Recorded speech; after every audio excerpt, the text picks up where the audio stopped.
अस्सलाम वालेकुम बेटा, स्क्रीन नज़र आ रही है?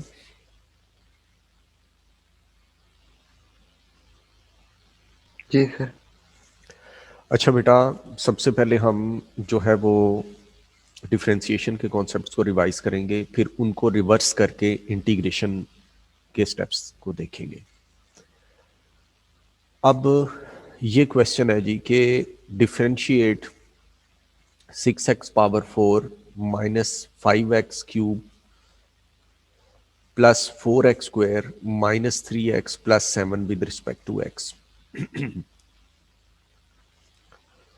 इसमें बेटा नेक्स्ट स्टेप होगा जी, सबसे पहले हम इसका नाम रखेंगे y is equal to 6x⁴ minus 5x³ plus 4x² minus 3x plus 7। उसके बाद बेटा हम दोनों तरफ d/dx अप्लाई कर देंगे।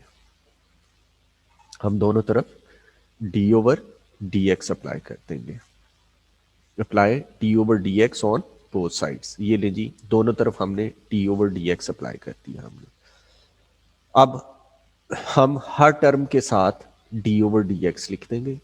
ये मैं स्टेप बाय स्टेप करके बता रहा हूँ क्योंकि इंटीग्रेशन में भी स्टेप बाय स्टेप करना है, तो हम जो है वो उनको रिकॉल कर रहे हैं। ये जी, अब हम कांस्टेंट को d/dx से पहले लिख लेंगे। 6 पहले आ गया, 5 पहले आ गया, 4 पहले आ गया, 3 पहले आ गया। कांस्टेंट का डेरिवेटिव 0 होता है। अब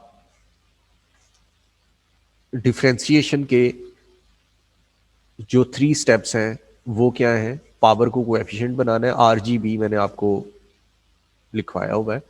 right down power as a coefficient. ये देखें, पावर कोएफिशिएंट बन जाएगी, पावर में से एक माइनस हो जाएगा और जो है डेरिवेटिव आ जाएगा उसका। बेस के डेरिवेटिव से हम मल्टीप्लाई करवा देंगे।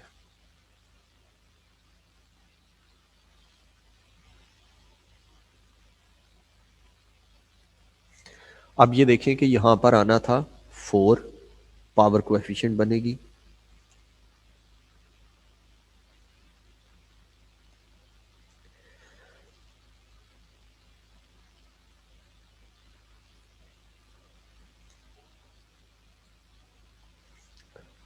यहां पर 4 आना है, यहां पर 3 आना है, यहां पर 2 आना है, फिर आगे हमने जो है इसको प्रोसीड करना है। ये हमने सारी चीज़ पहले पढ़ी हुई है और फाइनल आंसर हमारा आ गया जी 24x³ minus 15x² plus 8x minus 3। अब ये जो नीचे चीज़ है ना, ये वाली, इसको हम कहते हैं डेरिवेटिव। ये डेरिवेटिव है और ये जो चीज़ है इसको हम कहते हैं एंटी डेरिवेटिव। ये एंटी डेरिवेटिव है, नीचे वाला डेरिवेटिव। ये तो आपको पता है, पहले दिन ही बता दिया था कि जो ग्रेडियंट एक्सप्रेशन होगा उसको हम डेरिवेटिव कहेंगे और जो y होता है उसको हम एंटी डेरिवेटिव कहते हैं। ये चीज़ फिर मैं एक्सप्लेन कर रहा हूँ। dy/dx डेरिवेटिव होता है और y क्या होता है? उसका एंटी डेरिवेटिव। अगर हमने y से dy/dx के पास आना है, अगर हमने y से dy/dx के पास आना है तो हमें डिफरेंशिएशन करनी पड़ती है d/dx। अगर हमने डेरिवेटिव से एंटी डेरिवेटिव की तरफ जाना है तो हमें इंटीग्रेशन करनी पड़ती है। ये इंटीग्रेशन का साइन है और विद रिस्पेक्ट टू x कर रहे हैं हम इंटीग्रेशन। जैसे यहाँ पर with respect to x differentiation हो रही है, यहाँ पर with respect to x integration हो रही है। ये dx लिखना ज़रूरी है। जिस तरह हम विद रिस्पेक्ट टू टाइम भी हमने डिफरेंशिएशन की हुई है, विद रिस्पेक्ट टू रेडियस भी हमने डिफरेंशिएशन की हुई है, विद रिस्पेक्ट टू लेंथ भी हमने डिफरेंशिएशन की हुई है। इसलिए जिस तरह यहाँ पर d/dx लिखना ज़रूरी है, ये बताना ज़रूरी है कि विद रिस्पेक्ट टू x के डिफरेंशिएशन हो रही है, यहाँ पर ये बताना ज़रूरी है कि with respect to x integration हो रही है। अब नेक्स्ट मूव करते हैं। If we have the antiderivative, then we can find the derivative with the help of differentiation. Integration is the reverse process of differentiation. Integration differentiation का reverse process होता है। हमें डेरिवेटिव दिया होता है और हमने एंटी डेरिवेटिव फाइंड आउट करना होता है। हमें D Y by D X दिया होता है, हमने y फाइंड आउट करना होता है। So if we have the derivative we can find out the anti derivative with the help of integration. यहां तक कुछ पूछना है तो पूछें।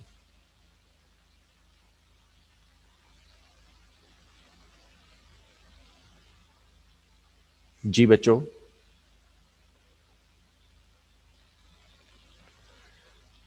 जी अमार, क्लियर है? जी सर, क्लियर है। चलें जी, नेक्स्ट मूव करते हैं हम। सर ये एंटी डेरिवेटिव निकाल दो, दोबारा समझा जी बेटा, बेटा देखें ये यहां पर डेरिवेटिव का तो पता है ना बेटा कि डेरिवेटिव हम किस तरह जुनेद लेते हैं, डी ओवर डी एक्स दोनों तरफ अप्लाई करते हैं, वो हमारे पास ग्रेडियंट फंक्शन आ जाता है जिसको हम डेरिवेटिव कहते हैं। अगर हमने जो D Y by D X है ना वो डेरिवेटिव है, और जिसको डिफ्रेंशिएट किया था वो एंटी डेरिवेटिव है। हमने डिफ्रेंशिएट किसको किया था? 6x4 minus 5x³ plus 4x² minus 3x plus 7, ये एंटी डेरिवेटिव है। यानी कि अगर हमने डेरिवेटिव निकालना है तो हम दोनों तरफ डी ओवर डी एक्स लगाते हैं, और अगर हमने एंटी डेरिवेटिव निकालना है तो फिर हम इंटीग्रेशन करते हैं, दोनों तरफ इंटीग्रल डी एक्स लगाते हैं। फिर बताऊं? नहीं सर, आगे। ठीक है जी, आगे जी। अगर हमें अब ये कहते हैं जी कि इंटीग्रेट, वो ही है, उसी क्वेश्चन को हम रिवर्स करने लगे हैं। देखें 24x³ minus 15x² plus 8x minus 3, ये अब वो कहते हैं कि इसको इंटीग्रेट करें विद रिस्पेक्ट टू एक्स, यानी कि ये डेरिवेटिव है, हमने एंटी डेरिवेटिव निकालना है। Integration is used to find out the anti derivative. ये डेरिवेटिव है, हमने एंटी डेरिवेटिव निकालना है। अब सबसे पहले इसका नाम हम D Y by D X रखेंगे, D Y by D X रखेंगे इसका नाम। अब डी एक्स को उठा के अदर साइड पे ले जाएंगे इस तरह। अब नेक्स्ट स्टेप में दोनों तरफ हम इंटीग्रेशन साइन यूज करेंगे। ये ले हमजा वड़ाइच, कोई मसला?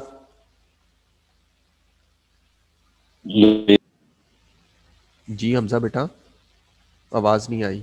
नहीं सर, कोई मसला नहीं, कोई मसला नहीं सर। ठीक है।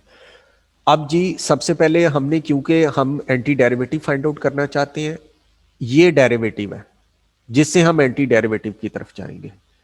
हमने उसका नाम D Y by D X रखना है, रख लिया। अब हमने क्या करना है, डी एक्स को अदर साइड पे शिफ्ट करना है, दोनों तरफ इंटीग्रेशन साइन लगाना है, लगा दिया। अब जिस तरह हम डिफ्रेंशिएशन में हर टर्म के साथ डी ओवर डी एक्स अलग से लिखते थे, यहां पर भी हम हर टर्म के साथ इंटीग्रल और डी एक्स अलग से लिखेंगे।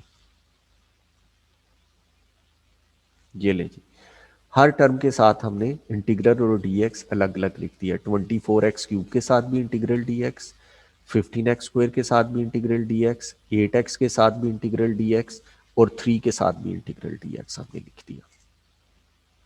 ठीक है।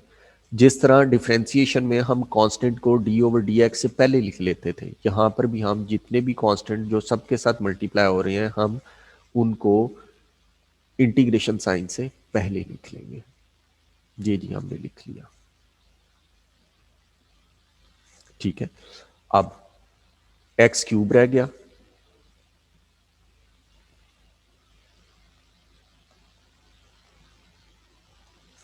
ये जी हमारा फंक्शन रह गया x³ x², x, और यहां पर कुछ भी नहीं रह गया, यहां पर सिर्फ इंटीग्रल और dx लिखा हुआ है। अब ये देखें, यहां पर dx और इंटीग्रल साइन के दरमियान में x³ है। स्टेप 1 क्या है जी? कहते हैं इंक्रीज द पावर बाय 1, यानी कि x³ x4 बन गया। डिफरेंशिएशन में पावर कम होती है एक, इंटीग्रेशन में एक पावर ज्यादा होती है। हमने क्या किया, increase the power bye 1 and divide with the new power, और न्यू पावर से डिवाइड कर देना। x4/4 हो गया, माइनस 15 x3/3 हो गया, प्लस 8 x² over 2 हो गया। अब ये देखें इंटीग्रल साइन और dx के दरमियान में कोई फंक्शन नहीं है। अगर कोई फंक्शन था तो हमने उसकी पावर में एक ऐड किया, उसी से डिवाइड कर दिया, एक ऐड किया, उसी से डिवाइड कर दिया। अब फंक्शन नहीं है तो इंटीग्रल और डिफरेंशिएशन एक दूसरे के रिवर्स प्रोसेसेस होते हैं। इंटीग्रल और डी आपस में कैंसिल हो जाएगा, सिर्फ एक्स बच जाएगा।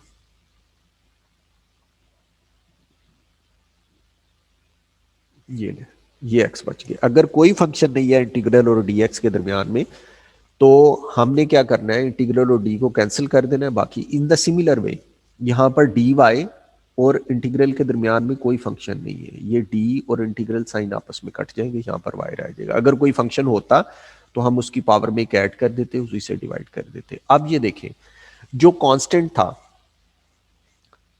ये पहला क्वेश्चन था 7, कांस्टेंट क्या था 7, ये है कांस्टेंट जी 7, ये जी कांस्टेंट है जी 7। ये 7 वापस नहीं आया। इंटीग्रेशन के अंदर हमेशा एंटी डेरिवेटिव में जो कांस्टेंट होता है वो क्या हो जाता है, वो कभी भी हम रिट्रीव नहीं कर सकते। तो इसकी जगह पर फिर हम क्या करते हैं, सी लगा देते हैं।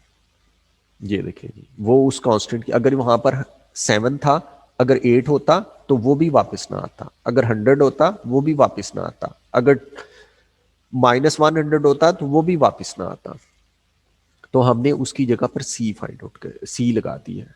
हम इस सी को फाइंड आउट कर सकते हैं, इंटीग्रेशन के थ्रू नहीं कर सकते, किसी और तरीके से कर सकते हैं। वो क्या है, अब अगर उसने हमें एक पॉइंट दिया हुआ है कर्व का एक पॉइंट दिया हुआ है हमें, तो वो हम इसके अंदर पुट करके सी को फाइंड आउट कर लेंगे। अब वो नेक्स्ट कह रहा है कि if 1 5 lies on the curve then हमने y की जगह पे 5 पुट कर दिया, x की जगह पे 1 पुट कर दिया, ये जी c इज इक्वल टू 3 आ गया। ये जी the equation of the curve is, sorry c is equal to 7 बनता है। The equation of the curve is y is equal to, ये देख लीजिएगा, हो सकता है कैलकुलेशन मिस्टेक ना हो गई हो, कोई पॉइंट ना गलत हो गया हो मुझसे। The equation of the curve और एंटी डेरिवेटिव इज दिस, ये आपके पास आ गया। ये इंटीग्रेशन है। इंटीग्रेशन में क्या करना है, सबसे पहले हमने dy by D X let करना है, उसके बाद हमने dx को अदर साइड पे लेके जाना है और एक्सप्रेशन को ब्रैकेट में रखना है।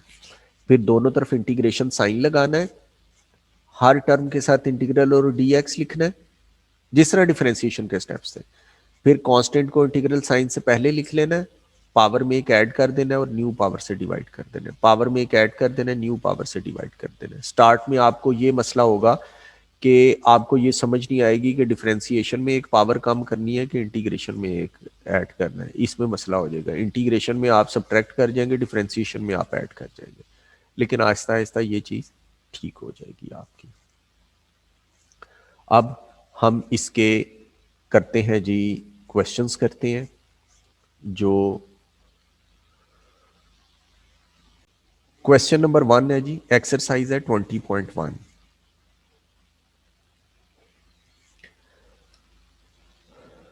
क्वेश्चन नंबर 1, अब मैं आपको इसका ए पार्ट करके देता हूं। वो कहते हैं कि find an expression for Y if dy by D X is equal to this. dy by D X उसने दिया हुआ है,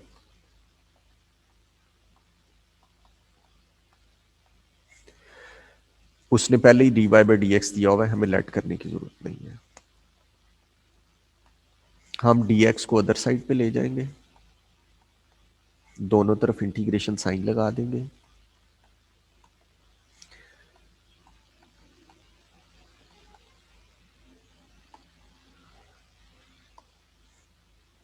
अब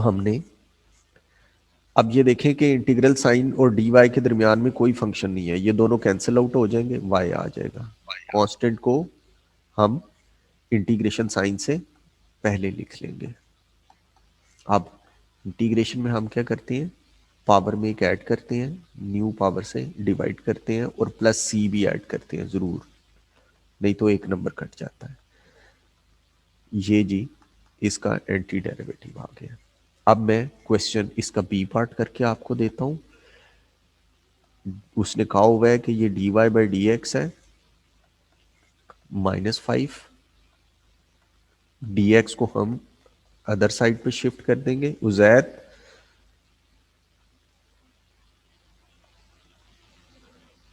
इंटीग्रल साइन और dy के दरमियान में कोई फंक्शन नहीं है, ये दोनों कैंसिल हो जाएंगे। ये -5 dx y is equal to -5। अब dx और इंटीग्रल साइन के दरमियान में कोई फंक्शन नहीं है, ये दोनों एक दूसरे को कैंसिल कर देंगे, d और इंटीग्रल बाकी x बच जाएगा। ये ले जी। अब इसका मैं आपको करके देता हूं, क्वेश्चन नंबर 2 का f पार्ट करके देता हूं मैं आपको।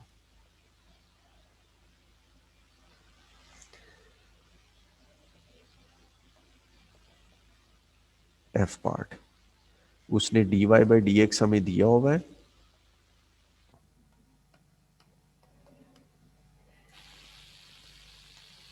अब हम न्यूमरेटर को ब्रेक कर लेंगे।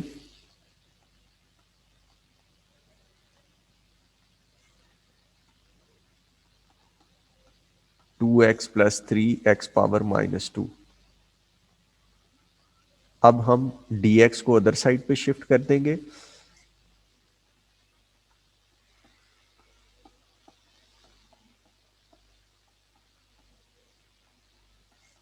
दोनों तरफ इंटीग्रेशन साइन लगा देंगे, इसी स्टेप में ही लगा दें। ये dy और इंटीग्रल साइन के दरमियान में कोई फंक्शन नहीं है, ये दोनों एक दूसरे को कैंसिल कर देंगे। y इज इक्वल टू, अब हम हर टर्म के साथ इंटीग्रल dx लिखेंगे।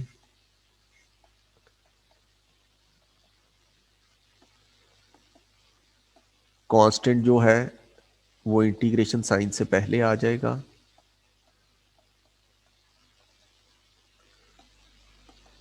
अब इंटीग्रल और dx के दरमियान में x है, इसकी पावर में एक ऐड करेंगे और न्यू पावर से डिवाइड करेंगे, +3।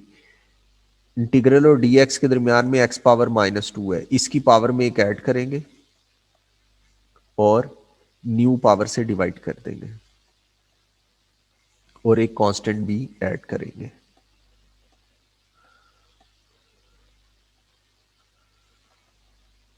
ये जी इसका आंसर आ गया। इसमें से कुछ पूछना है अब्दुल्ला काशिफ आपने बेटा?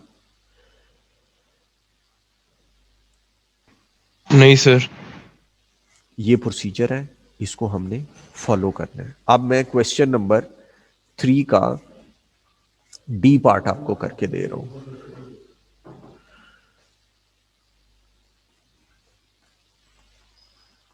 कहते हैं जी कि integrate with respect to X. सबसे पहले मैं इसका नाम dy/dx रखूंगा।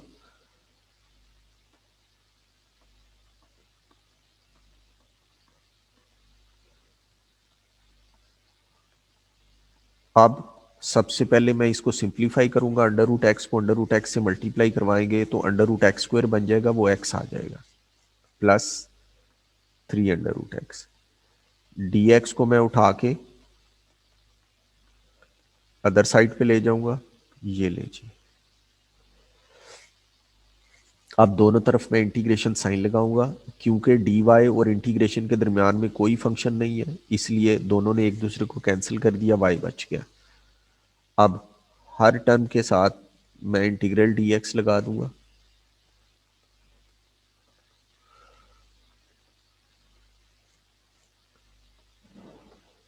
ये बन गया जी x dx। कांस्टेंट को हम बाहर लिख लेंगे और √x को x पावर 1/2 लिख लेंगे। y इंटीग्रल और dx के दरमियान में x है, पावर में एक ऐड होगा, न्यू पावर से डिवाइड होगा, +3। अब पावर में एक ऐड होगा, पावर 3/2 बन जाएगी, न्यू पावर 3/2 से डिवाइड हो जाएगा, +c। ये बन गया जी y is equal to x²/2 +3 into 2/3। वो 3/2 ऊपर आके 2/3 हो जाएगा reciprocal, 3/2 +c। y is equal to x²/2 +2x power 3/2 +c। ये जी आंसर आ गया। अब अगर हम 5 का डी पार्ट देखें तो सबसे पहले सर ये जी बेटा अब्दुल्ला, सर स्टार्टिंग में जो किया आपने वो समझ नहीं है, कहाँ पर बेटा वो कौन अंडर सा? रूट एक्स वाला अच्छा फर्स्ट 2-3 स्टेप्स। अच्छा जी। अब यहाँ पर मैं एक स्टेप ऐड कर देता हूँ आपकी आसानी के लिए। यहाँ पर मैं लिख देता हूँ D Y over D X is equal to under root X plus 3 under root X. अब ठीक है, अब अंडर रूट एक्स को हम अंडर रूट एक्स स्क्वायर लिख सकते हैं।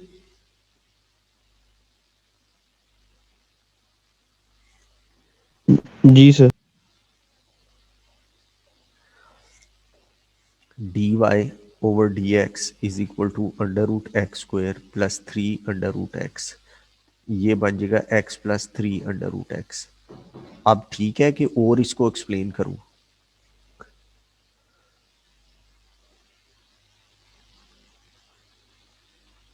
जी अब्दुल्ला, अब्दुल्ला बेटा, ये देखें बेटा, मैं दोबारा क्वेश्चन नंबर 5 को एक्सप्लेन करता हूँ। 5 के डी पार्ट को, इंटीग्रेशन साइन ये था, डी पार्ट ये था बेटा। ये एक मिनट बेटा, क्वेश्चन नंबर 5 के डी पार्ट में सबसे पहले हमने न्यूमरेटर को ब्रेक किया था, यानी कि X over under root X plus 1 over under root X. फिर ये बन गया x divided by X power 1/2 प्लस 1 डिवाइडेड बाय एक्स पावर 1/2। फिर हमने x पावर 1/2 को पहली टर्म में ऊपर ले गए, वो बन गया x पावर 1/2, और दूसरी वाली बन गई प्लस x पावर -1/2। फिर हमने उसको इंटीग्रेट कर दिया था। अब जी हम नेक्स्ट पेज की तरफ मूव करते हैं। अब हम क्वेश्चन नंबर 8 को अगर देखें, कहते थे given that the gradient is 2x plus 3 over X square. Sir मुझे वही पेज है। नहीं आ रहा सर, पेज नहीं नजर आ रहा। ठीक यस है, सर, सर नेक्स्ट पेज। अब नजर आ रहा है? जी सर। ठीक है जी। जी sir.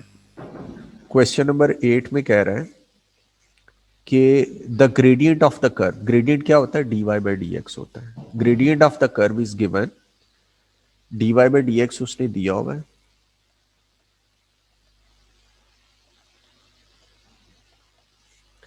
To X plus 3 over X square,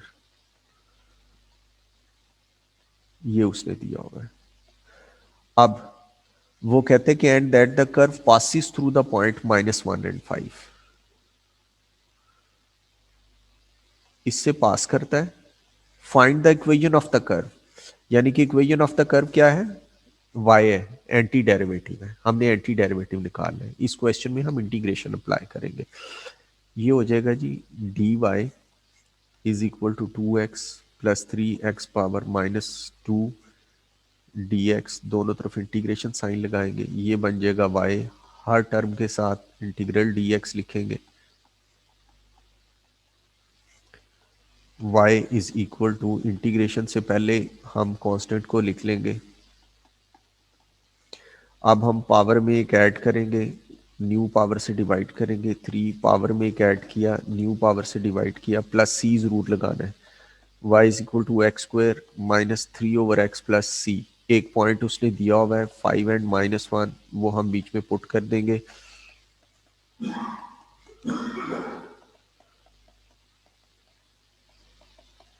तो हमारी इक्वेशन ये बन गई जी X square minus 3 over X plus 1। ये जी ये आंसर आ गया। अब क्वेश्चन नंबर जो है, अब हम देखते हैं जी, ये है जी क्वेश्चन नंबर 9 को देखते हैं। कहते हैं कि find the equation of the curve, y निकालना है, पॉइंट्स दिए हुए हैं 1, 3, 2 and 9, and whose gradient is proportional to, इक्वल नहीं है, प्रोपोर्शनल है। जब भी प्रोपोर्शनल होता है तो फिर हम दरमियान में k लगाते हैं। तो ग्रेडियंट क्या है? dy by D X is proportional to is equal to K into X 2x² -3। जी है जी। अब हम dx को अदर साइड पे शिफ्ट कर देंगे और मल्टीप्लाई भी करवा देंगे। 2k x³ -3kx dx, दोनों तरफ इंटीग्रेशन साइन लगा दिया। y इज इक्वल टू, हर टर्म के साथ इंटीग्रल dx हम लिखेंगे।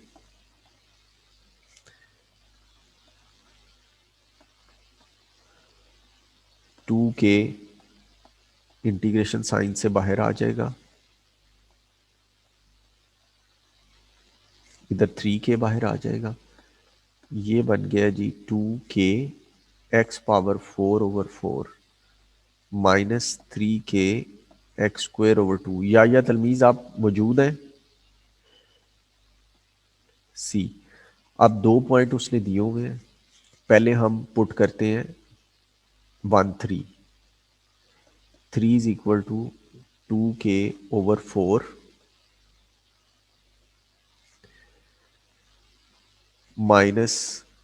-3k/2 plus C.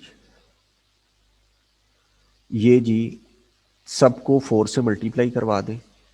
ये बन गया जी 12 is equal to 2k -6k plus 12c। 12 is equal to -4k plus 12c। 3 is equal to -k plus 4c। एक इक्वेशन ये बन गई जी। अब हम सर ये 8C नहीं होएगा? 4 से मल्टीप्लाई करवाया था तो ये 4 होगा। ठीक कह रहे हैं आप, 4 होएगा सर। सही है। यहां पर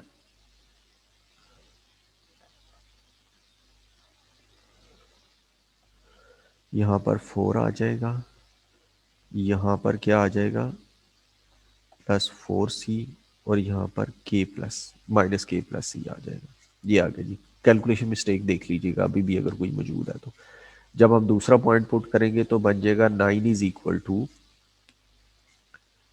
2k 16/4 -3k 4/2 प्लस c। इस तरह आपके पास दूसरी इक्वेशन आ जाएगी। उन दोनों इक्वेशंस को आप सब्स्टिट्यूशन से या एलिमिनेशन से सॉल्व कर लेंगे, आपके पास आंसर आ जाएगा इसका। इसमें से कुछ पूछना है? इसके पहले 10 क्वेश्चंस करते हैं। सर एक बार दोबारा बता देंगे सर, वो के कहाँ से आया था? कौन सा वाला के कहां से आया था? ठीक है, ये स्टार्टिंग में जो आपने डाला। हमजा वड़ाइश पूछ रहे हैं। हाँ जी सर। अच्छा बेटा, बेटा जब वो कहते हैं ना कि प्रोपोर्शनल, तो इक्वल नहीं होता, वो किसी चीज से मल्टीप्लाई होके फिर इक्वल होता है। ठीक है, तो जब वो जैसे वो कहते हैं कि y is proportional to x², सबसे पहले हम लिखते हैं y is equal to kx²। फिर उसके बाद सबसे पहले हम लिखते हैं y is proportional to x²। फिर हम उसके दरमियान में इक्वालिटी साइन लगाने से पहले कांस्टेंट ऑफ प्रोपोर्शनलिटी लगा देते हैं। याद आया? अच्छा हाँ जी सर, ठीक है। अब इसके अंदर मैं एक स्टेप और ऐड कर देता हूं आपकी आसानी के लिए। यहां पर यानी कि उसने दिया हुआ है dy/dx इज प्रोपोर्शनल टू, इस स्टेप को हम स्किप भी कर सकते हैं, x 2x² -3, ये भी कर सकते हैं। उसके बाद आके k लग गया। ठीक है बेटा? जी सर। अब ये आपका काम है, आपने करना है, और इसको अभी शुरू कर दें ताकि चीज़ें जहन के अंदर मौजूद रहें और फ़ौरन जल्दी हो जाएगा काम। शाबाश, ठीक है, चलें, ठीक है बेटा, आज के लिए इतना ही था।